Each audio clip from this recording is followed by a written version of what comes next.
So for the last 15 years or so, Christian ethicists have found it productive to read Dietrich Bonhoeffer and Martin Luther King Jr. together, attending to both their differences and similarities. The most obvious difference is social location and context.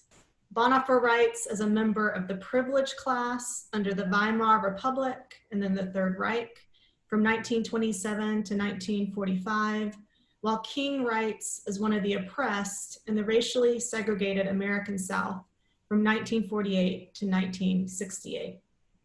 Professor Jenny, I will translate in a minute what you just said, but I will introduce yourself to the group.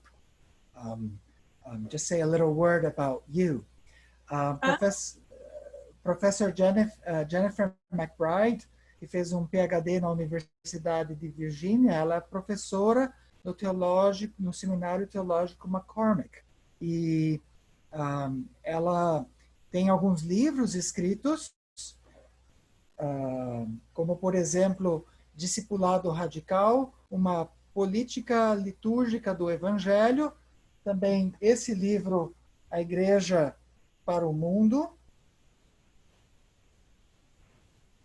Oops, wait a minute, got lost here. Esse livro que é A Igreja para o Mundo, que é especificamente um estudo sobre a teologia pública de Bonhoeffer, e mais recentemente ela escreveu um dos artigos no livro da publicação Oxford de Dietrich Bonhoeffer. Ela escreveu um capítulo Bonhoeffer e Teologias Feministas. E também ela reflete muitas vezes no tema da teologia de Bonhoeffer e a questão da prisão. Mais tarde, durante a preleção de Jennifer, vocês vão ouvir um pouco sobre essa experiência de acompanhar pessoas que estão no sistema prisional norte-americano. Várias de suas publicações apareceram em revistas conhecidas, como a Século Cristão, Christian Century, também a canal CNN, o New York Times, e ela é atualmente a presidente da Sociedade Bonhoeffer Internacional, servindo na diretoria desde 2008. E começando a sua preleção do tema de hoje à noite, pelos últimos 15 anos, eticistas, pessoas que trabalham com a ética cristã, acharam bastante produtivo ler Dietrich Bonhoeffer e Martin Luther King juntos, observando as diferenças e semelhanças. A mais óbvia diferença é a localização social e o contexto de ambos. Bonhoeffer escreve como membro de uma classe privilegiada que viveu durante a República de Weimar e depois o Terceiro Reich, o regime nazista de 1927 a 45, enquanto Martin Luther King escreve como uma pessoa dos Estados Unidos, do sul dos Estados Unidos, de um grupo que era bastante oprimido por causa de sua raça negra, de 1948 a 1968. Sorry for that, Jenny. We forgot to introduce your curriculum. That is fine. Do you want to go ahead and translate the first paragraph? I just did it, so. Oh, you did. Got it. Okay. And I will move on. So for those of you who may be less familiar with Martin Luther King Jr., Dr. King was a Black Baptist pastor who became a prominent leader in the Black freedom movement in 1955 until his assassination in 1968. The period from 1955 to 1968 is what we refer to as the Civil Rights Movement, a nonviolent movement for social change comprised of marches and acts of civil disobedience across the southern United States. King became not only a leader through the organization, the Southern Christian Leadership Conference, which was made up of Black pastors, he also became the voice of the entire movement, given his profound oratory skills. The movement was rooted in Black churches across the South, and thousands of people that marched were mostly ordinary Black Christians who saw the movement as an act of Christian faith. As the son and grandson of pastors, King's family held some prominence. He had some advantages in the Black community, while also personally experiencing the horrors of a white supremacist society. For example, King attended prestigious colleges and seminaries in the North, earning his PhD. Para aqueles que não conhecem muito a história de Martin Luther King Jr., Martin Luther King foi um pastor batista negro que se tornou um líder bastante prominente no movimento de libertação negra dos anos 1955 até o assassinato de King em 1968. Ou seja, nesse período de 55 a 1968, é o período que nós chamamos de movimento dos direitos civis. Um movimento que buscava mudanças sociais e pregava a não violência para efetivar essas mudanças sociais. E isso era realizado por marchas, atos de desobediência civil, especialmente nos estados do sul dos Estados Unidos. King se tornou um líder, se tornou não apenas um líder através da conferência sulista de cristãos, que era feita especialmente de pastores negros, ele se tornou a voz de um movimento por causa das suas capacidades de oratória. Esse movimento pelos direitos civis tinha suas raízes nas igrejas de negros norte-americanos espalhados em todos os estados do sul e também muitas outras pessoas que marcharam, que participaram desse movimento, eram cristãos dessas igrejas, pessoas simples que viram neste movimento, nesta ação pelos direitos civis, uma expressão, um ato da fé cristã. Como filho e neto de pastores negros, a família de King, ela tinha uma certa prominência, ele tinha certas vantagens na comunidade negra, comparado com os seus conterrâneos, embora ele também experimentasse os horrores de uma sociedade onde o branco, onde existia a supremacia branca. Então, entre esses privilégios, nós podemos destacar que King, ele estudou em colégios de prestígio, e eram normalmente colégios brancos e pessoas brancas e seminários no norte dos Estados Unidos. Ali ele realizou o seu PhD, se não me falha a memória, foi na Boston University, na Universidade de Boston. Correct, he got his PhD at Boston University, yes? Yeah, foi na Universidade de Boston. Okay. Even given the significant differences in their historic and socio-political context, Bonhoeffer and King have become touchstones for many Christian conversations about peace and violence, love and justice, church and world, faith and public life.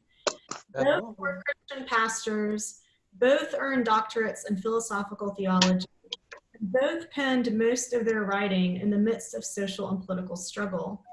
Given these similarities and differences, we may ask, as we consider them together, in what directions do their distinct ideas propel us when interpreted through the lens of contemporary social issues? When read together, what emphases come into focus again and again? What insights are conveyed that we might have neglected had we not heard the polyphony of their voices? Mesmo havendo significativas diferenças no seu contexto histórico e sociopolítico, Bonhoeffer e Martin Luther King se tornaram referência para muitas conversas em círculos cristãos sobre o tema paz e violência, amor e justiça, igreja e mundo, fé e vida pública. Ambos eram pastores cristãos.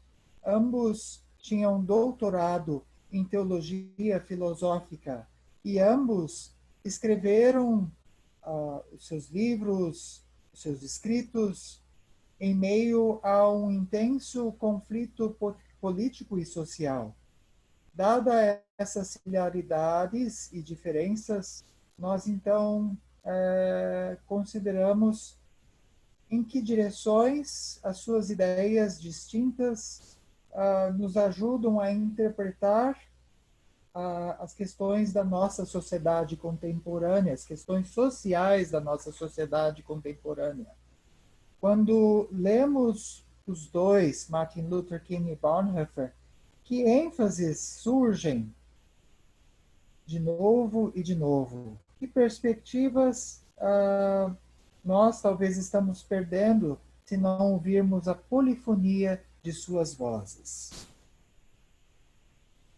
I want to read Bonhoeffer and King as resources for understanding the definitive social and political character of the Christian gospel. When read alone, and certainly when read together, the writings of Bonhoeffer and King make it difficult to deny that the good news Christians are to proclaim is social and political to its core. While plenty of Christians admire Bonhoeffer and King as historical figures and appeal to them as exemplars of Christian faith, I want to make a complementary but different claim. Christians today should not only appeal to them as models of faith, but should read them as theological authorities whose theologies advance the Christian tradition and who are no less significant for Protestant faith than, say, Luther or Calvin, those 16th century reformers whose theologies not only influence the scholars who study them, but also permeate popular understandings of Christian concepts today, like grace and salvation. When we speak of advancing the Christian tradition, we're acknowledging that tradition is always dynamic, an interplay of continuity and change, because the gospel must be interpreted afresh for every new context, in every new time. The theology of Martin King not only help Christians deepen our own understanding of the social political character of the gospel, they also help us counter Christian frameworks that either deny the political import of the gospel or that use Christianity to bolster injustice. Eu quero ler Bonhoeffer e King como recursos, parceiros para entender o caráter social e político do Evangelho de Cristo. Quando lemos eles isoladamente, e certamente quando lemos eles juntos, os escritos de Bonhoeffer e Martin Luther King tornam muito difícil negar que a boa nova do Evangelho cristão, ela tem uma dimensão na sua essência que também é social e política. Enquanto muitas pessoas cristãs admiram Bonhoeffer e Martin Luther King como figuras históricas e apelam a eles como exemplos de fé cristã, eu gostaria de fazer uma afirmação diferente, mas complementar. E esta é a afirmação que eu faço. Pessoas cristãs hoje devem olhar para Bonhoeffer e Martin Luther King, não somente como modelos de fé, mas devem ler também seus escritos como autoridades teológicas, cujas teologias fazem progredir a tradição cristã, cujas teologias não são menos significantes para a fé protestante do que, por exemplo, Lutero ou Calvino,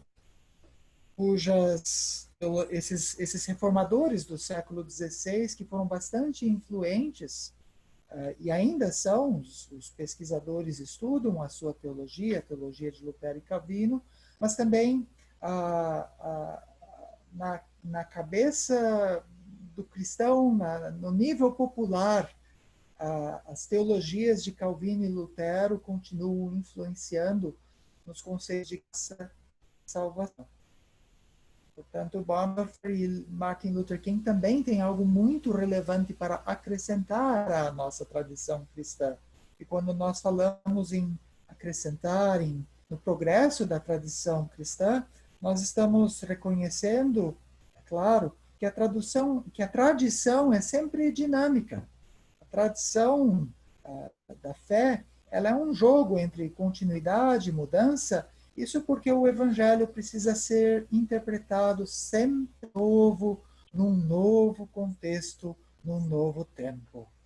As teologias de Bonhoeffer e Martin Luther King não apenas ajudam as pessoas cristãs a se aprofundar na nossa compreensão do caráter político e social do Evangelho, as suas teologias também nos ajudam a denunciar um discurso cristão que nega essa dimensão política do Evangelho, ou pior ainda, que usa o cristianismo para reforçar injustiças sociais. So this evening, I want to focus on one lesson. I was going to focus on two, but we only have time for one. One lesson learned when reading Bonhoeffer and King together. Receiving their legacies demands that Christians obey Jesus' teachings in their social and political lives. Bonhoeffer and King understood the Sermon on the Mount and the teaching conveyed through Jesus' parables as gospel mandates, non-negotiable commands to make peace, love enemies, welcome strangers, do justice, and have mercy. Whereas dominant Christian traditions from the 4th through the 20th century thought Jesus' teachings applied only to our interpersonal lives, and even argued that the Sermon on the Mount is politically unrealistic and irresponsible, Bonhoeffer and King disclosed the deep, abiding realism of Jesus' teachings in the socio-political realm. These teachings include the direct commands in the Sermon on the Mount and the insights gained from the gospel parables. Essa noite eu quero então focar em uma das lições que nós aprendemos ao ler Bonhoeffer e Martin Luther King juntos. Recebendo os seus legados exigem que nós cristãos obedeçamos aos ensinos de Jesus também no nível político e social. Bonhoeffer e Martin Luther King entenderam que o Sermão da Montanha e que o ensino de Jesus nas parábolas são mandatos do Evangelho. São ordens não negociáveis para promover a paz, para amar os inimigos, para oferecer hospitalidade aos estrangeiros, ter justiça e praticar obras de misericórdia. Enquanto que as tradições cristãs, a teologia dominante do século IV até o século XX, entendia que os ensinos de Jesus se referiam apenas ao nível pessoal, chegavam até mesmo, essas teologias, essas tradições, chegavam até mesmo a argumentar que o Sermão da Montanha de Jesus era um projeto irrealista e irresponsável politicamente. Bonhoeffer e Martin Luther King revelaram a profunda e permanente realismo dos ensinos de Jesus também na arena político-social. Esses ensinos incluem os mandamentos que nós encontramos no Sermão da Montanha e as perspectivas que nós temos nas parábolas dos evangelhos. By defining the Sermon on the Mount as gospel mandates, non-negotiable commands to love neighbors, strangers, and enemies, Bonhoeffer counters a habit of thinking within dominant forms of Christianity.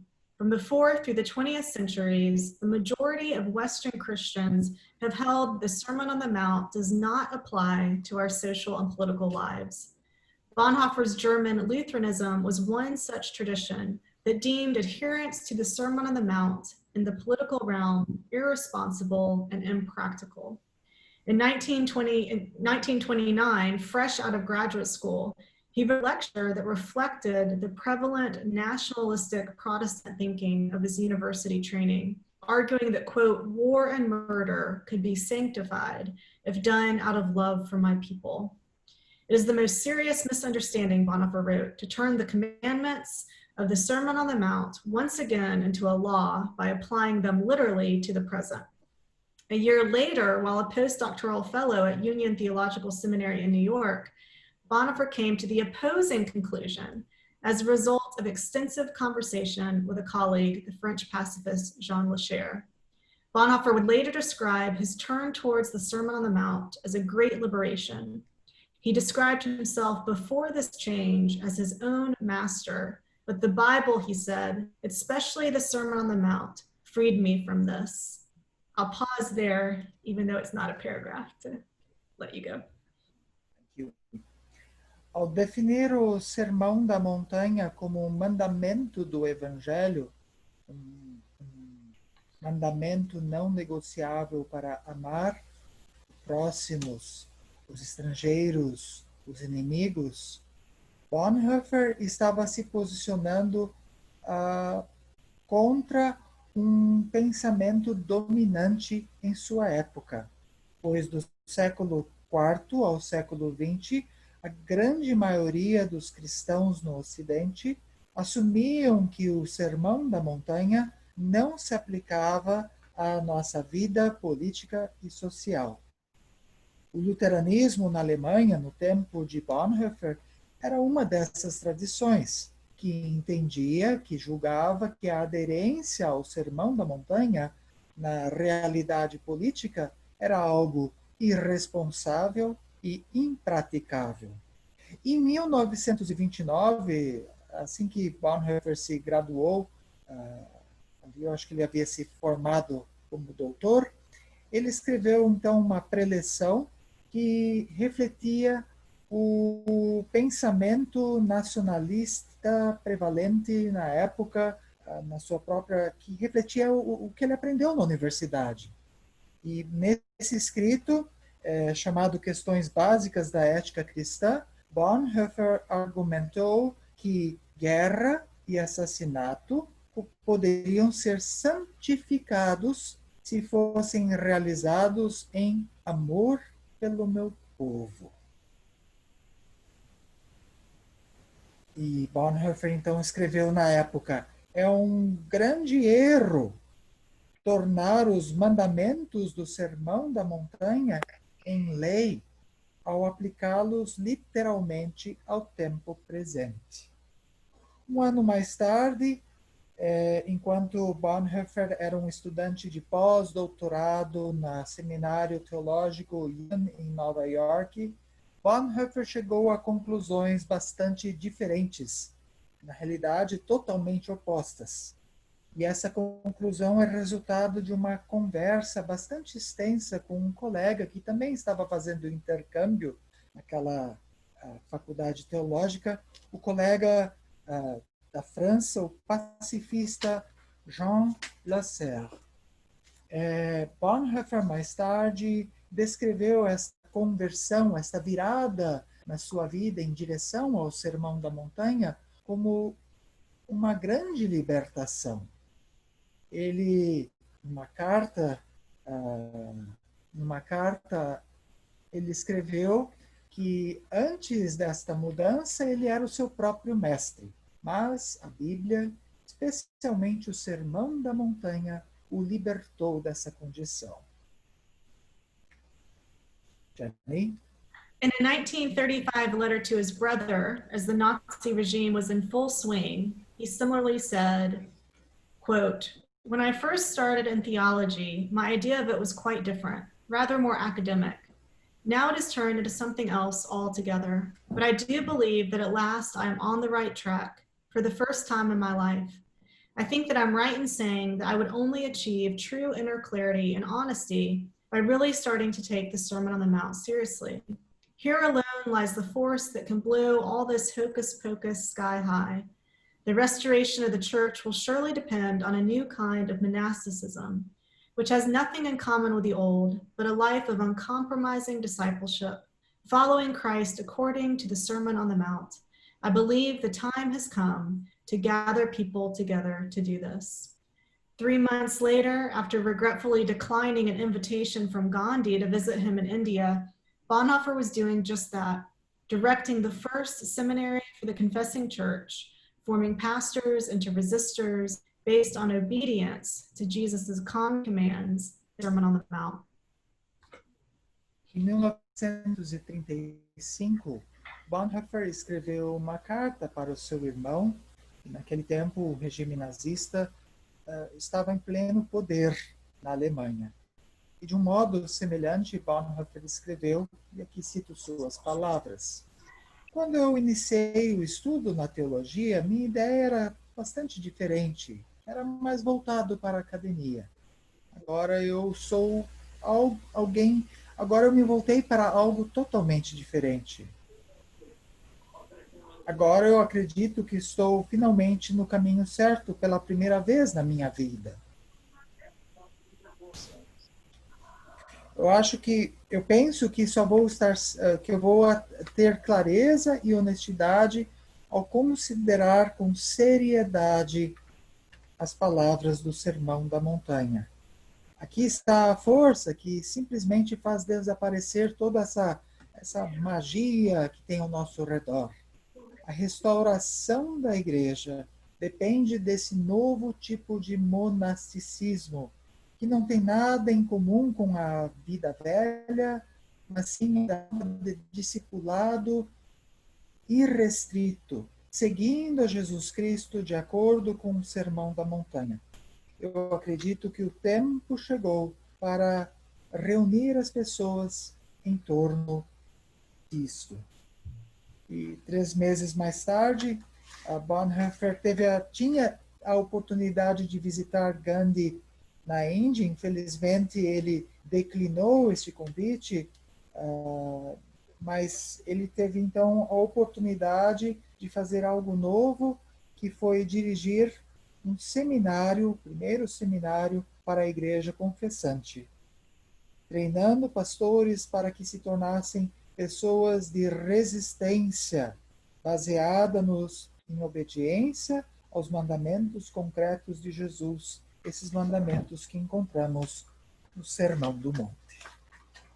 While Bonhoeffer had to unlearn key aspects of his embedded thinking, King, on the other hand, came from a Black church tradition that already prioritized straightforward obedience to Jesus' teachings. In his 1958 essay, An Experiment in Love, King writes, "From the beginning, a basic philosophy guided the movement. This guiding principle has since been referred to as nonviolent resistance, non-cooperation, and passive resistance. But in the first days of protest, none of these expressions was mentioned. The phrase most often heard was Christian love.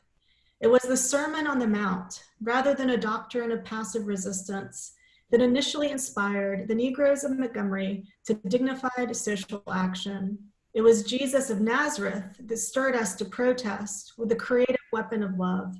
I had come to see early that the Christian doctrine of love, operating through the Gandhian method of nonviolence, was one of the most potent weapons available to the Negro in his struggle for freedom." The civil rights movement may be understood as King and thousands of others embodying the key commandments of the Sermon on the Mount: love of neighbors, love of enemies, forgiveness of enemies, and the nonviolent refusal to resist evil with evil. Through their struggle for racial and economic justice, the Black church and the broader Black community dramatized the gospel narratives and thereby witnessed to the reign of God, the kingdom come. This social movement, which made significant and concrete political gains, was comprised of thousands of people who took Jesus's commands quite literally. Enquanto que Bonhoeffer teve que desaprender certos aspectos do seu pensar e aprender novas maneiras de pensar, King, por outro lado, Martin Luther King, ele veio de uma tradição da igreja negra do norte dos Estados Unidos que já priorizava a obediência ao ensino de Jesus. Num escrito de 1958, Martin Luther King esse escrito se chama Um Experimento em Amor, Martin Luther King escreve: desde o início existia uma filosofia básica que guiava o movimento dos direitos civis. Esse princípio que nos guiava as pessoas se referiam a ele como resistência não violenta, não cooperação, resistência passiva, mas desde os primeiros dias de protesto, nenhuma dessas expressões foi mencionada. A frase que mais se ouvia era amor cristão. Era o sermão da montanha, e não uma doutrina de resistência passiva que inicialmente inspirou os negros de Montgomery, é uma cidade no Alabama, que se mobilizaram então para a ação social. Foi o Jesus de Nazaré que mexeu em nós, que nos impulsionou para protestar com as armas criativas do amor. Eu vi muito cedo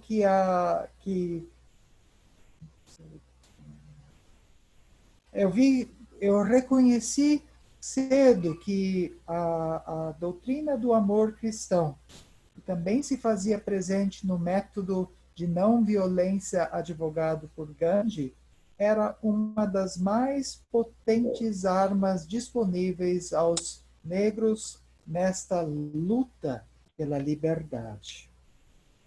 O movimento de direitos civis pode ser então compreendido como uma encarnação por parte de Martin Luther King e por parte de milhares de outras pessoas que encarnaram os mandamentos de Jesus no Sermão da Montanha. Amor aos inimigos, amor ao próximo, perdão aos inimigos e a recusa de pagar o mal com o mal. Através dessa luta por justiça econômica e racial, a Igreja negra, mas também a comunidade negra, num sentido mais amplo, ela encarnou, dramatizou, tornou real as narrativas do Evangelho e, portanto, deu seu testemunho do reino de Deus, este reino que vem a nós. Este movimento social que teve ganhos significativos e concretos na área política, era um movimento de milhares de pessoas que entenderam de forma literal o mandamento de Jesus, os mandamentos de Jesus. Bonhoeffer and King each ground the realistic nature of the Sermon on the Mount in Jesus Christ. Bonhoeffer grounds the realistic nature of Jesus' teachings in the incarnation itself, the fact that God became the real human being. In Ethics, he writes, Jesus does not encounter reality as someone who is foreign to it. Instead, it is he who alone bore and experienced in his own body the essence of the real, and who spoke out of the knowledge of the real like no other human being on earth.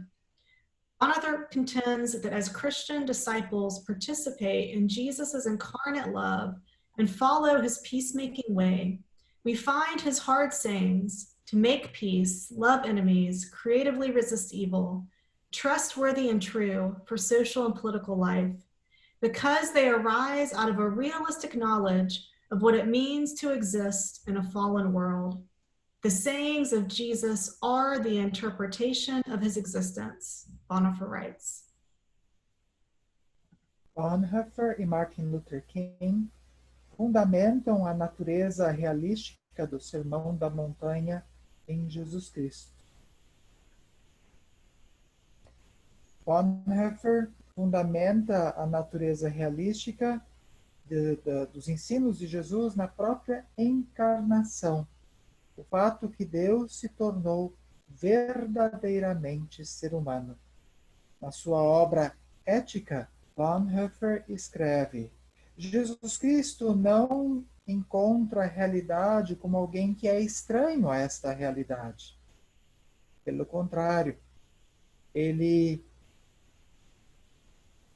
carrega essa realidade, ele veio a essa realidade, ele experimenta essa realidade em seu próprio corpo. Então, ele experimenta a essência do real. E ele fala a partir do conhecimento do real como nenhum outro ser humano na Terra. Bonhoeffer argumenta que os discípulos de Cristo participam no amor encarnado de Jesus e seguem Jesus no seu caminho de paz. E quando assim o fazemos, as suas falas que nos soam tão duras, tão difíceis, como vir a paz, amar os inimigos, resistir ao mal, essas falas de Jesus, elas nos dão confiança e elas têm, elas são verdadeiras também na vida política e social, porque elas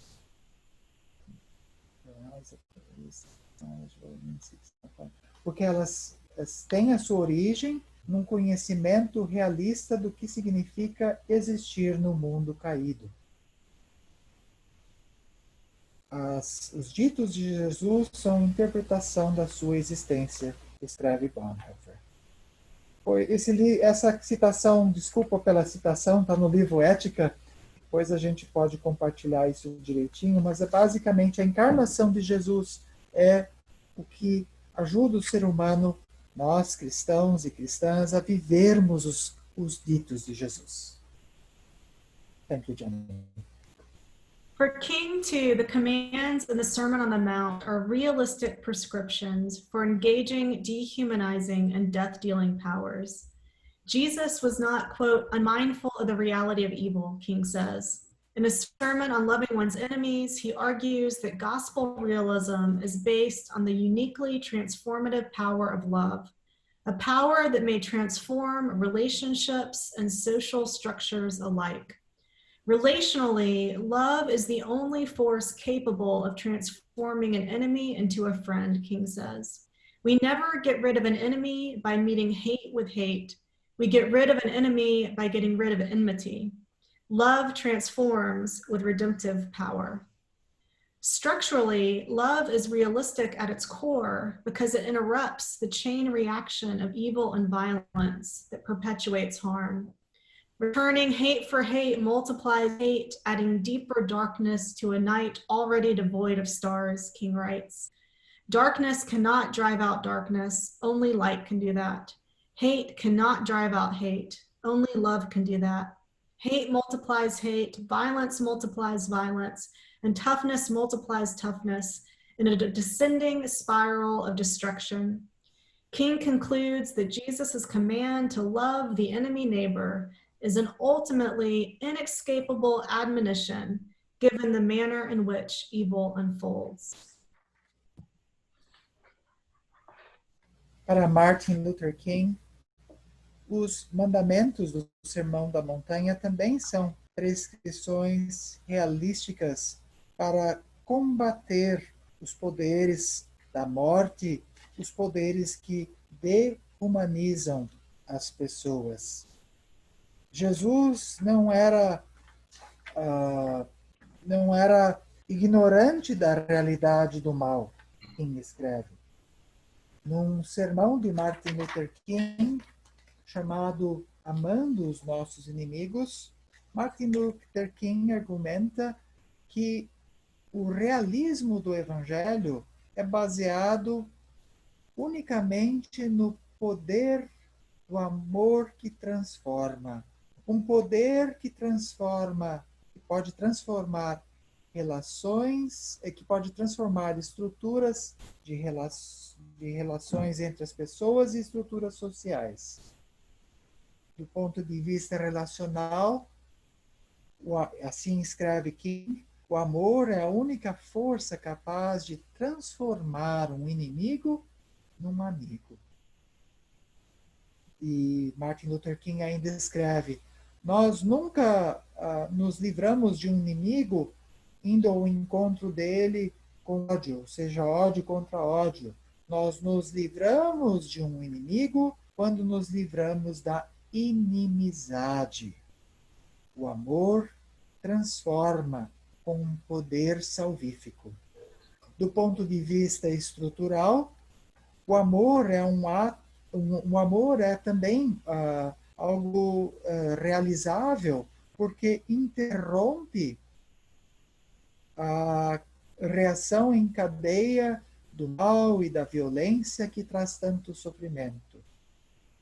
Martin Luther King escreve: retribuir o ódio com o ódio multiplica ódio. Agindo assim, a noite que já está sem estrelas, ela se torna ainda mais escura. King ainda acrescenta que a escuridão não pode expelir a escuridão. Somente a luz pode fazer isso. O ódio não pode expelir o ódio. Somente o amor pode fazer isso. O ódio multiplica o ódio, violência multiplica violência, dureza multiplica dureza numa espiral descendente de destruição. Martin Luther King conclui que o mandamento de Jesus para amar o inimigo, o próximo, é uma admoestação, uma palavra de obediência final da qual nós não podemos escapar, especialmente diante da maneira como o mal se manifesta nesse mundo.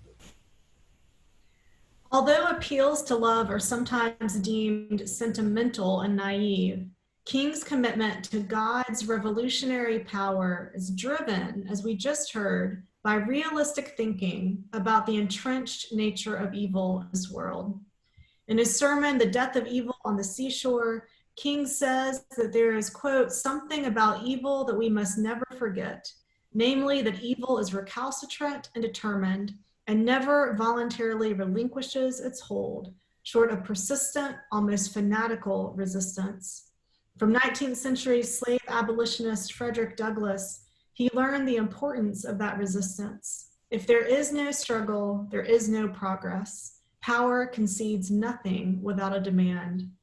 As a member of the oppressed group, King clearly avoids naive thinking. Even when concrete gains are made on account of persistent struggle, we must be careful, King says, not to rest in shallow optimism. All progress is precarious, and the solution to one problem brings us face to face with another, he says. But just as we must avoid a superficial optimism, we must also avoid a crippling pessimism.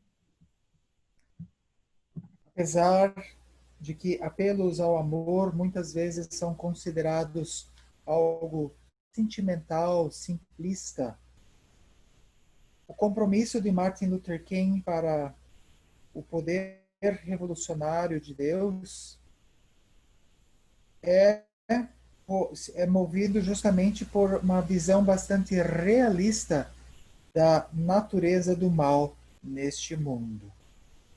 No seu sermão, intitulado A Morte do Mal à Beira-Mar, Martin Luther King afirma que nós nunca devemos esquecer algo sobre o mal, e é isso, que o mal é extremamente obstinado, determinado. O mal nunca abre mão de si mesmo, é persistente, quase uma resistência fanática. Sim, é o mal que existe nesse mundo.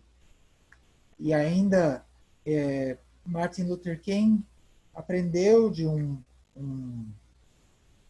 líder do movimento abolicionista de libertação pelos escravos do século XIX, chamado Frederick Douglass. Martin Luther King aprendeu a importância de resistir contra o mal, pois ele escreve: se não existe luta, não existe progresso. O poder nunca vai abrir mão de nada se não houver uma exigência da nossa parte.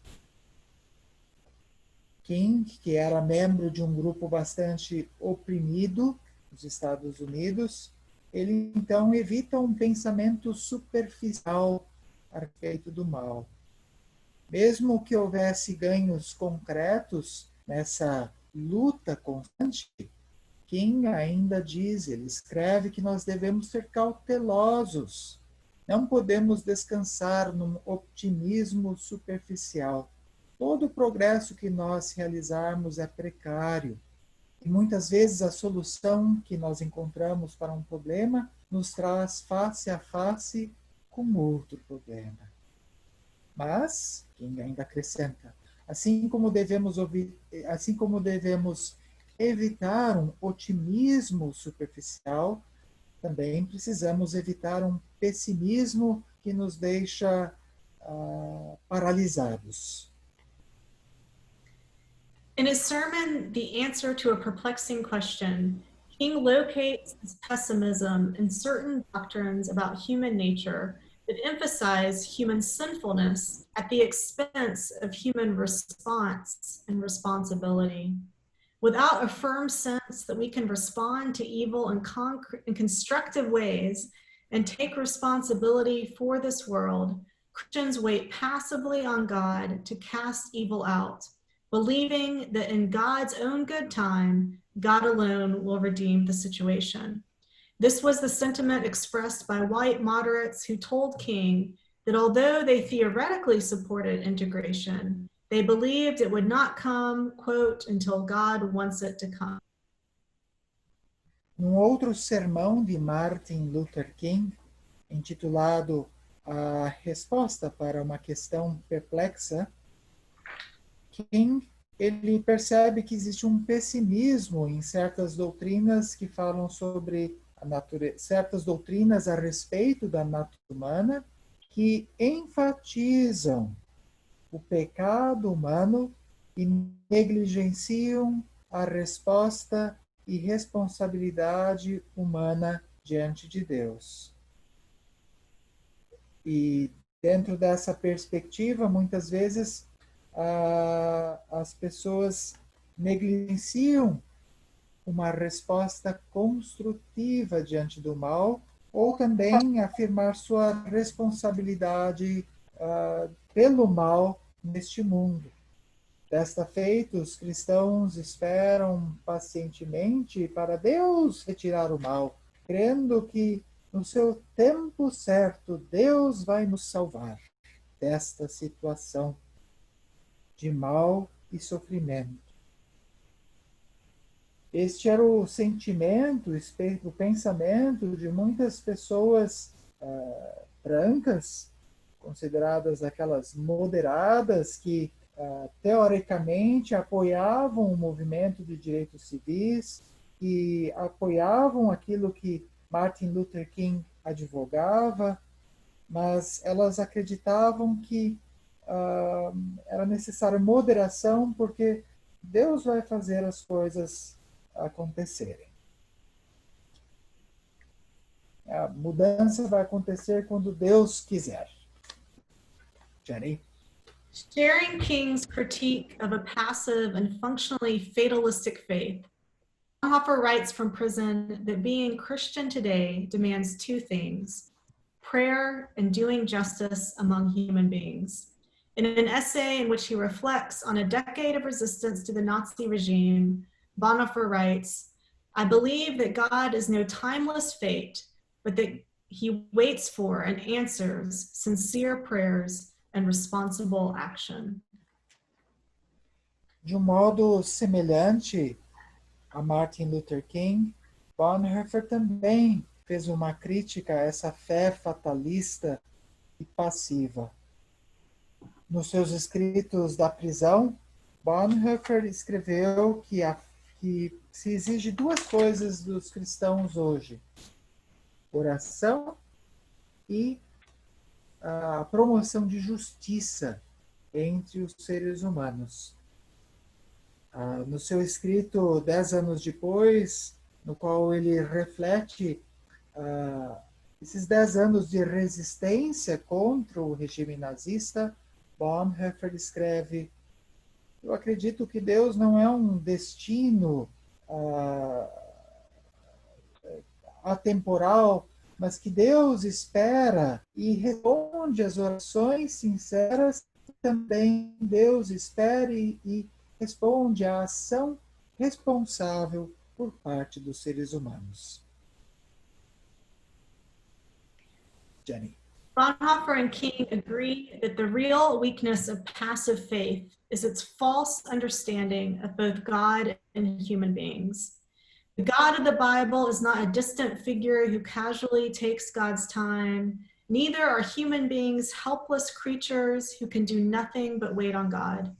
This sense of human helplessness leads, quote, to a callous misuse of prayer, King contends, where prayer becomes a dangerous substitute for embodied action, and God becomes little more than a cosmic bellhop summoned for every trivial need.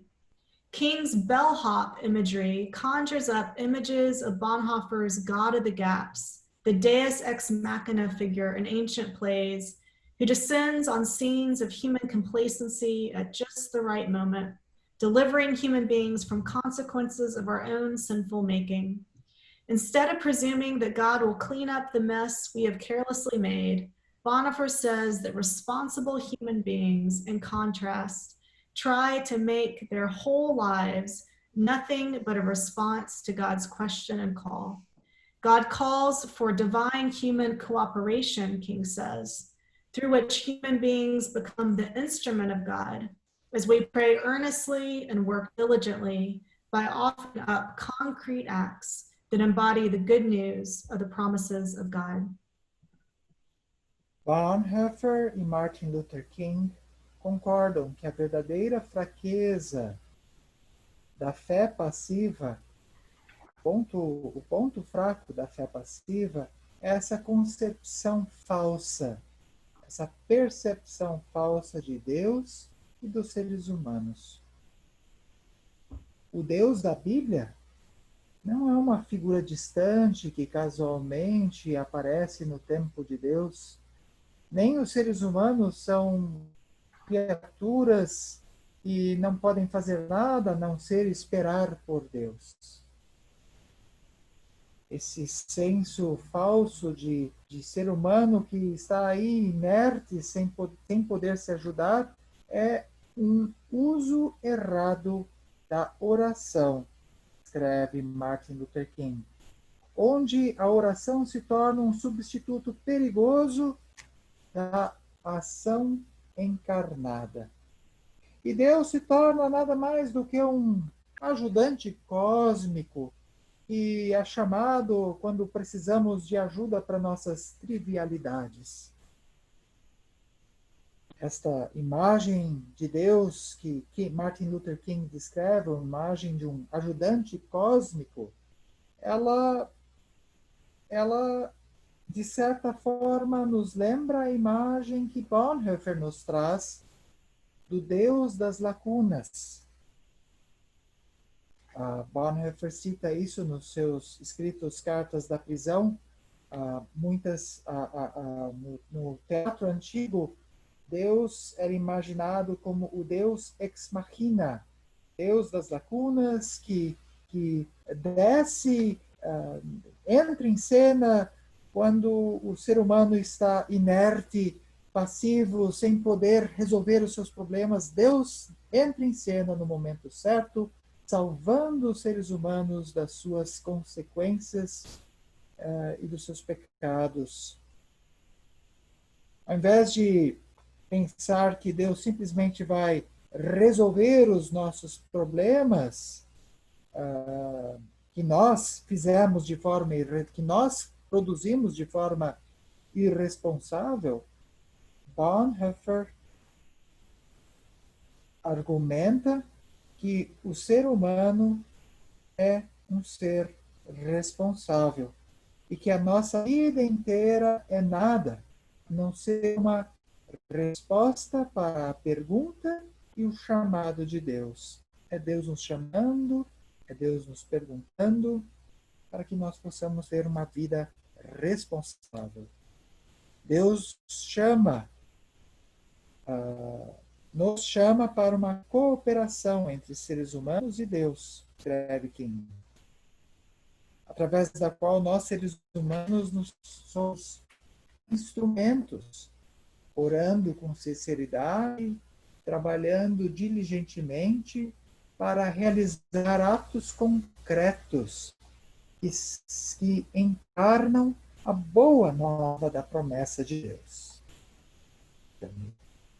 This call to action is especially necessary, I believe, in a political climate like mine, in which loyalty to correct ideology, perhaps by way of Facebook posts, most often replaces real and messy embodied engagement in the social struggles of our time. This is true in the United States of people of faith on both sides of the political spectrum.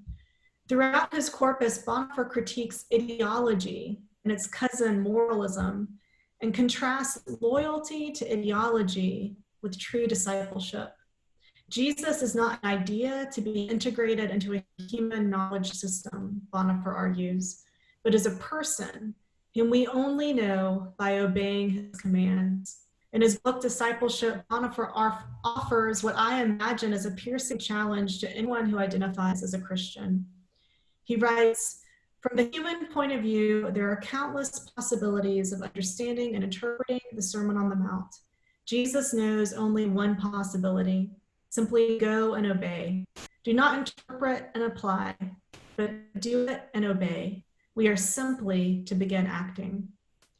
Bonhoeffer continues, Christ speaks to us exactly as he spoke to them.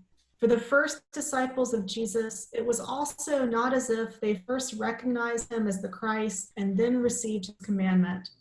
Rather, it was only through his command that they recognized him. There was no other way for the disciples to know Christ through your word. Esse chamado à ação é especialmente necessário, eu acredito, no nosso clima político aqui onde eu estou, nos Estados Unidos, onde a lealdade a uma ideologia correta se manifesta muitas vezes no Facebook, muitas vezes substitui o engajar-se nesse mundo, o engajamento real e às vezes sujar as mãos neste mundo onde existem tantos conflitos sociais. Isso é verdade para os Estados, isso é verdadeiro para os Estados Unidos, onde pessoas da fé dos dois lados do espectro político, acho que aqui a gente diria PT e Bolsonaro, parece que só existem esses dois lados, né? As pessoas acabam se agarrando a uma certa ideologia. E ao longo das suas obras, Bonhoeffer ele critica a ideologia e a sua prima moralismo. E Bonhoeffer contrasta lealdade à ideologia com verdadeiro discipulado. Bonhoeffer entende que Jesus não é uma ideia para ser integrada ao sistema de conhecimento humano, mas, pelo contrário, Jesus é uma pessoa que nós só podemos conhecer ao obedecer os seus mandamentos.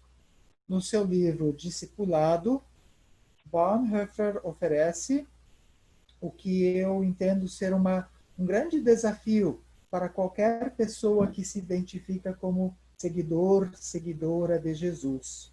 Bonhoeffer escreve no livro Discipulado: do ponto de vista humano, existem muitas possibilidades para se compreender, se interpretar o Sermão da Montanha.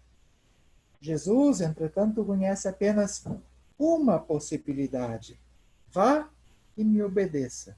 Não fique interpretando e tentando entender a aplicação, mas simplesmente faça e obedeça. Nós precisamos começar a agir, escreve Bonhoeffer. E Bonhoeffer ainda continua escrevendo no livro Discipulado: Cristo fala a nós, aqui e agora, assim como falou a eles. Para os primeiros discípulas de Jesus, não era assim que eles reconheceram primeiro ele como o Cristo, o Messias, e depois receberam o seu mandamento. Pelo contrário, foi pelo mandamento que eles receberam de Jesus que eles posteriormente reconheceram Jesus como o Cristo, o Messias. Não há nenhum outro caminho para nós, discípulos, discípulas, para conhecer Jesus, senão através da sua palavra, que é bastante claro, o seu mandamento, que é bastante claro para nós. Because Jesus' identity cannot be separated from his teachings, Christians cannot make faithfulness to Jesus in the social and political realm mean whatever we want.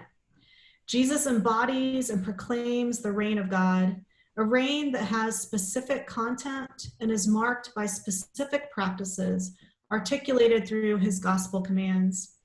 This is why Bonhoeffer can say so starkly, those who treat the word of Jesus any other way, except by acting on it, assert that Jesus is wrong. They say no to the Sermon on the Mount. They do not do his word. I can insist on my faith as much as I want. Jesus calls it an action. I have no unity with him. He has never known me. Porque a pessoa e a identidade de Jesus não podem ser separadas dos seus ensinos. As pessoas cristãs, elas não podem fazer da fidelidade de Jesus na arena política e social ser simplesmente o que elas querem ou desejam. Jesus, ele encarna. Jesus, ele proclama o reino de Deus. Um reino que tem um conteúdo específico. Um reino que é marcado por práticas específicas que estão articuladas nos mandamentos do Evangelho. Por isso que Bonhoeffer pode escrever de uma forma tão dura e direta, e aqui eu estou citando de novo o Discipulado de Bonhoeffer, aqueles que tratam a palavra de Jesus de algum modo além, diferente do agir, eles na realidade estão afirmando que Jesus está errado. Eles dizem não para o sermão da montanha, eles não fazem aquilo que é a sua palavra, eles dizem, eu posso insistir na minha fé o quanto eu quero, mas Jesus chama isso de deixar de fazer.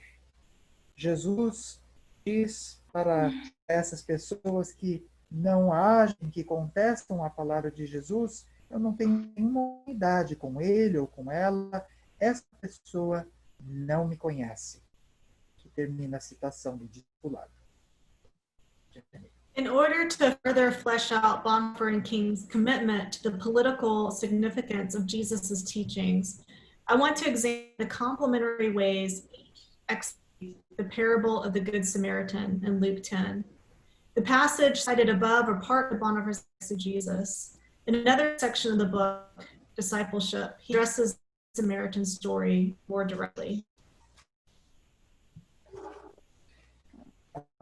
Para então podermos explorar de uma forma mais concreta esse compromisso de Bonhoeffer e Martin Luther King,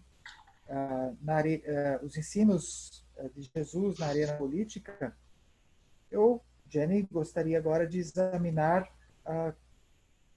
como Martin Luther King e Bonhoeffer fazem exegese da parábola do bom samaritano que nós encontramos em Lucas, capítulo 10. As citações acima, citações que foram mencionadas há pouco do livro Discipulado, elas são parte dessa exegese da parábola do bom samaritano. Mas também numa outra seção do livro Discipulado, Bonhoeffer escreve de uma forma mais direta ainda a respeito da história do bom samaritano. Jenny. You will remember that Jesus tells the parable of the Good Samaritan in response to a lawyer's question of what he must do to inherit eternal life. Jesus' answer is that he must love his neighbor as himself. But wanting to justify himself, he asks Jesus, and who is my neighbor? Bonhoeffer uses the parable of the Good Samaritan to highlight the lawyer's inaction. He says that the lawyer's question is intended to dead end in the perplexity of ethical conflict. The questioner basically knows the answer to his question, but by asking it, he is shirking obedience as commandment. The question, who is my neighbor, has a good reputation, Bonhoeffer says, of being a serious and reasonable question from an inquiring person. But it is a question without end, without answer. Yes, this question is rebellion against God's commandment. For Christians who say, I want to be obedient, but I do not know what God wants me to do, Bonhoeffer responds, the answer is, do the commandment that you know. The answer is, you yourself are the neighbor. Go and be obedient in acts of love. Being a neighbor is not a qualification of someone else. It is their claim on me, nothing else. At every moment, in every situation, I am the one required to act, to be obedient. There is literally no time left to ask about someone else's qualification. One must be a neighbor to the other person. I can only learn what obedience is by obeying, not by asking questions. I can recognize truth only by obeying.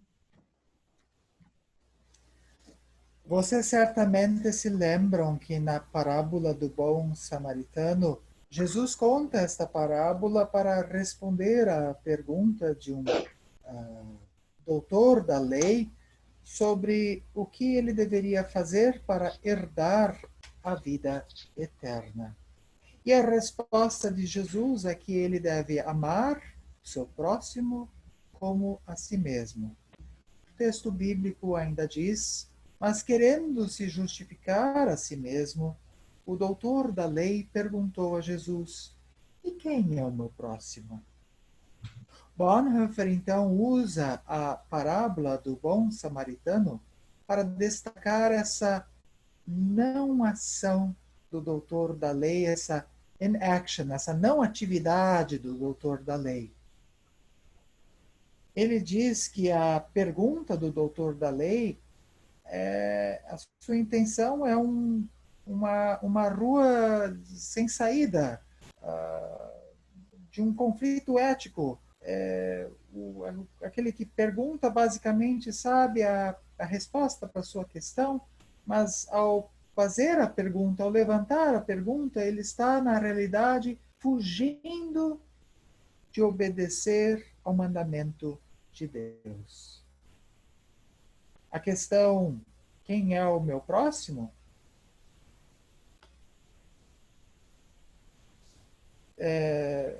Quem é esse meu próximo? É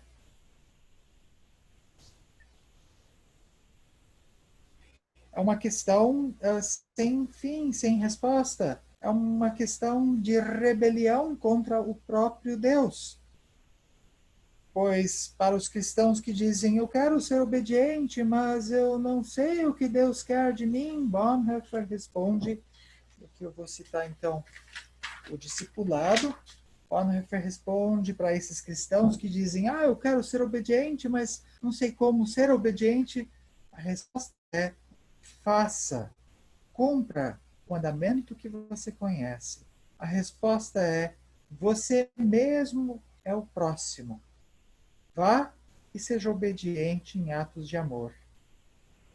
Ser um próximo não é a qualificação da outra pessoa. Ser um próximo é algo que é uma afirmação ao meu respeito, nada mais. E em cada momento, em toda situação, eu sou aquele de quem se exige a ação, a obediência. Não há tempo aqui para perguntar a qualificação da outra pessoa. Eu preciso ser o próximo para aquela pessoa. E eu só posso aprender o que é obediência obedecendo, não fazendo perguntas. Eu só reconheço a verdade pela obediência a Jesus. Jenny. While Bonhoeffer's treatment of the story focuses on obedience to the clear commands of Jesus, King's treatment of the Good Samaritan, which spans multiple sermons and speeches, addresses two different types of action born from obedience, the works of mercy and the work of justice. The works of mercy that Jesus names in Matthew 25 meet immediate needs and foster relationships. while the work of justice proclaimed by Jesus and the prophets tries to transform unjust structures that create the need in the first place. I read King's diverse treatment of the story of the Good Samaritan as a call to recognize the necessary interconnection of mercy and justice work. Disciples must hold a simultaneous concern for individual people and the social structures they inhabit.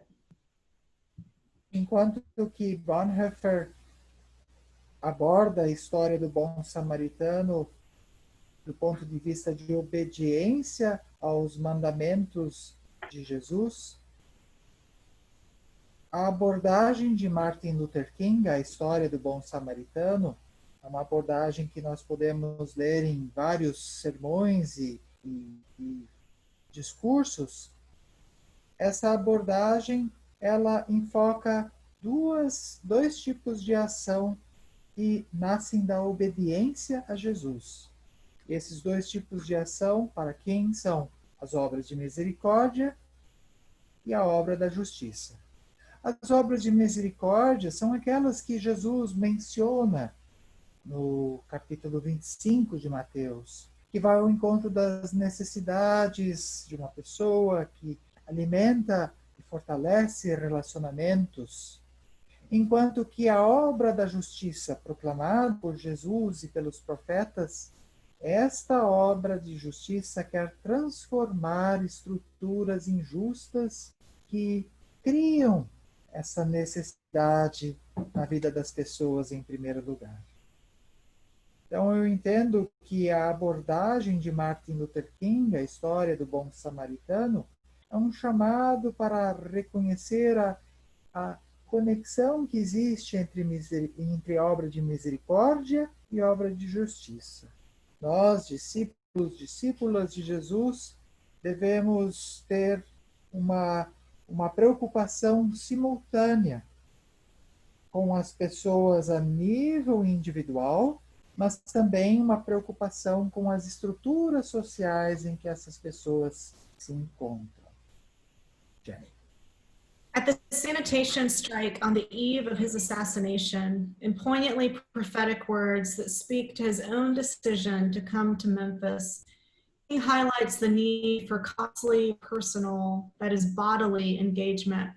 He says that maybe the Levite didn't stop to help the man who fell among thieves and was left by the roadside because he was on his way to, quote, organize a Jericho Road Improvement Association. And he felt it was better to deal with the problem from the causal root rather than to get bogged down with an individual effort. Maybe the Levite was afraid of getting caught up in a messy and dangerous situation.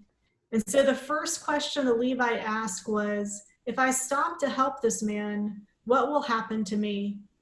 But then the Good Samaritan came by and he reversed the question. If I do not stop to help this man, what will happen to him? That's the question. A year before, while drawing on the same biblical passage, King demonstrated interconnection of personal and structural realities, showing how deep-rooted personal engagement cannot help but lead to unsettling questions about the dominant social order. On the one hand, we are called to play the Good Samaritan on life's roadside, King says. But one day we must come to see that the whole Jericho Road must be transformed so that men and women will not be constantly beaten and robbed as they make their journey on life's highway.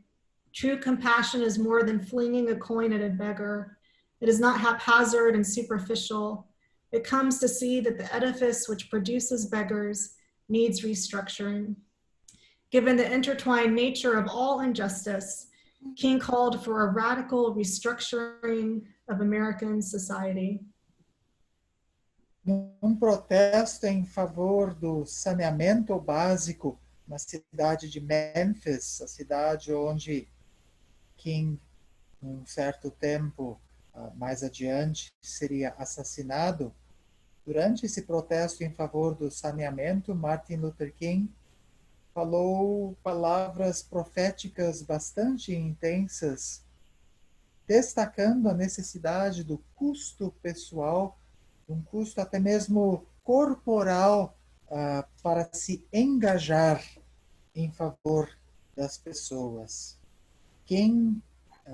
Num sermão, então, ele diz que o levita, ele não parou para ajudar aquele homem que estava vítima de bandidos, porque, bom, talvez o levita pensou assim, não, eu preciso organizar a associação para melhorar a estrada de Jericó.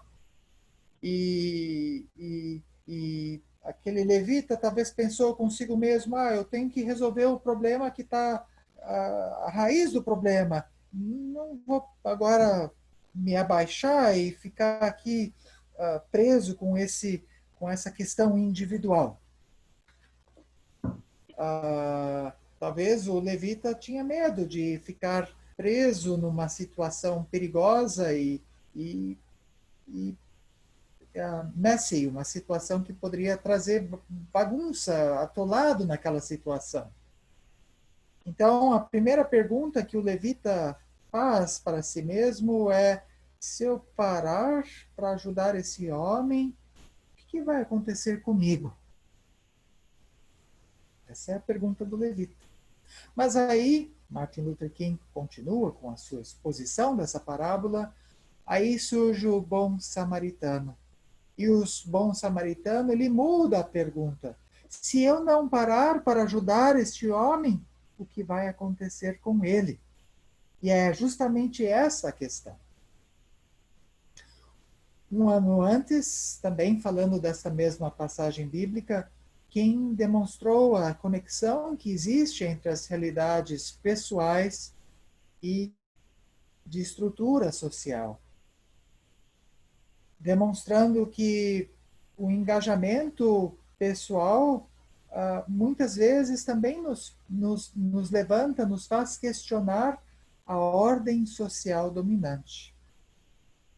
Sim, por um lado, nós somos chamados para agir como o bom samaritano na estrada da vida, diz Martin Luther King. Mas, por outro lado, a gente também precisa reconhecer que um dia essa estrada de Jericó precisa ser transformada para que homens e mulheres não sejam vítimas da violência, vítimas de roubo, enquanto eles estão caminhando pela estrada da vida. Ou seja, a verdadeira compaixão, ela inclui dar uma moeda para um pedinte, mas ela é mais do que isso. A verdadeira compaixão não é casual e superficial. A verdadeira compaixão, ela percebe que o edifício que produz pedintes, que produz pessoas na beira da estrada pedindo esmola, essa verdadeira compaixão percebe e reconhece que o edifício inteiro necessita de uma reforma. E assim, percebendo como a injustiça a injustiça ela tem seus aspectos sociais e pessoais. Martin Luther King ele chamou para que houvesse uma reestruturação radical da sociedade norte-americana. Jenny. So how may we live out the legacies of Bonhoeffer and King and take seriously Jesus' teachings in the public realm? For those of us for whom the commands of Jesus are authoritative and, according to Bonhoeffer, necessary for claiming a Christian identity, I suggest we answer with our lives, in our churches, questions like, who have we deemed enemies or made strangers? What does hospitality to those strangers look like in my specific community, or love of enemies, be they real or perceived? Como podemos, então, acolher os legados de Bonhoeffer e Martin Luther King e considerar com seriedade o ensino de Jesus na arena pública? Para nós que consideramos o ensino de Jesus como palavra de autoridade e, de acordo com Bonhoeffer, necessária para a identidade cristã, Eu, Jenny, então quero sugerir que nós podemos responder com as nossas vidas, podemos responder nas nossas vidas e nas nossas igrejas as seguintes perguntas. Quem é que nós consideramos inimigos ou quem são os estrangeiros entre nós? O que a hospitalidade a esses estrangeiros, a essas pessoas sem teto, como essa hospitalidade pode se manifestar dentro da minha comunidade, ou como é que o amor aos inimigos pode ser algo real, perceptível às outras pessoas? São as perguntas que nós devemos fazer como cristãos e igrejas como comunidades cristãs. Jenny. I have found that the commands of Jesus are not meant to be obeyed alone. They are meant to be obeyed in community, which means the commands of Jesus must define the identity and mission of the church. As I'm confronted daily with stories in the United States context of the injustice and pain of immigrants and refugees, of people in prison and homeless on the streets, I'm confronted with the truth that my own inaction far outweighs my action. But I have been able to act when I've entered into communal work that transcended my own limitations. This has happened for me by way of teaching academic theology to women in prison, a work that led to advocating for clemency for one of our students, Kelly Gissendanner, the only woman on Georgia's death row. What I learned through that experience of advocacy for Kelly, which by our great surprise sparked an international movement that postponed her execution for 7 months. And what I learned through the experience of the execution itself is this. As disciples, we must live into the weight of the gospel commands to welcome strangers, make peace, have mercy, do restorative justice, and love enemies. We are to work out Jesus's teachings in our social and political context and put them into practice in a singular and concrete way, internalizing the meaning of Jesus's teachings as we bear their implications in our embodied and communal lives. We cannot fully comprehend what Jesus's truth will call us into. We do not know the pain and joy that awaits us as we live according to Jesus's way, but the promise awaits us, the promise of abundant life with God and one another. Eu descobri que os mandamentos de Jesus não são para serem obedecidos de forma solitária, sozinho, sozinha. Estes mandamentos existem para ser obedecidos, guardados, praticados em comunidade. Isso significa que os mandamentos de Jesus definem a identidade e a missão da igreja. Nos Estados Unidos, eu sou confrontada diariamente com histórias de injustiça e sofrimento de famílias de imigrantes, de refugiados, de pessoas que estão na prisão ou moradores de rua. E eu, muitas vezes, sou confrontada com a verdade de que a minha falta de ação é maior do que a minha ação.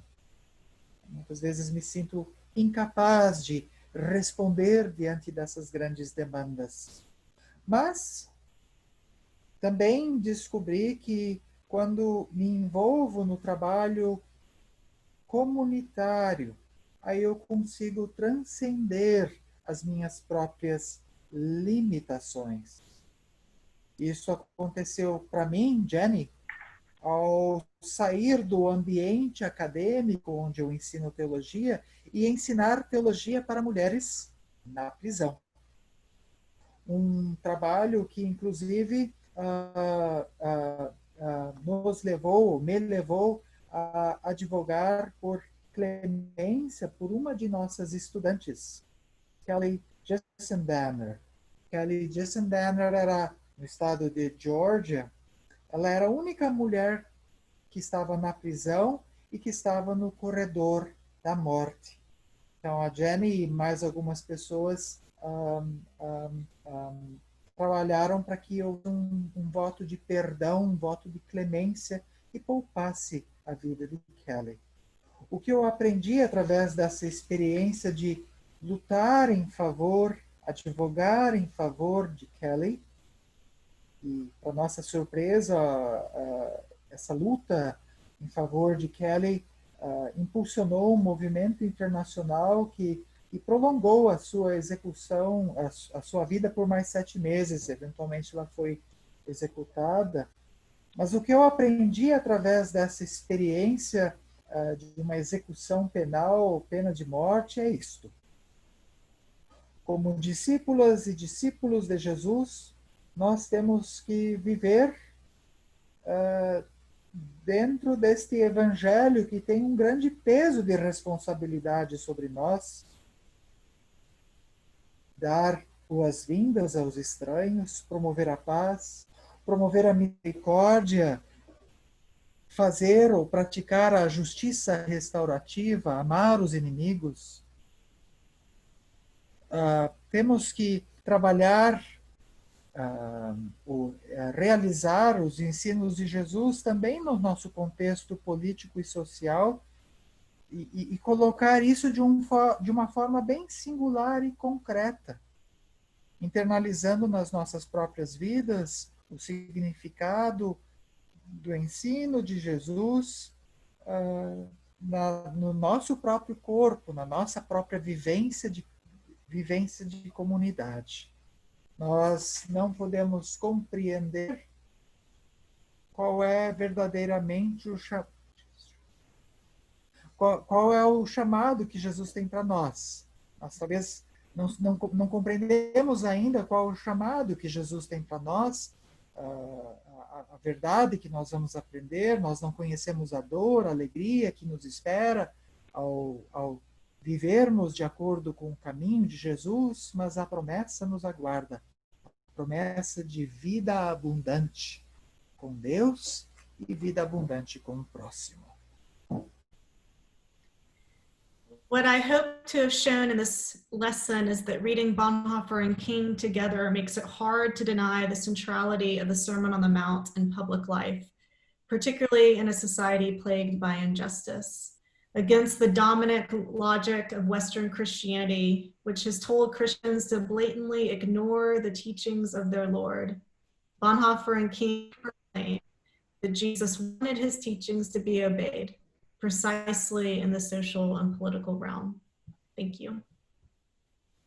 O que eu espero nesta apresentação que nós tivemos hoje ao ler Bonhoeffer e Martin Luther King lado a lado, é perceber que é praticamente impossível negar a centralidade, a importância do Sermão da Montanha na vida pública, especialmente numa sociedade que está cheia de injustiças. Bonhoeffer e Martin Luther King agiram de uma forma contrária à lógica dominante do cristianismo ocidental.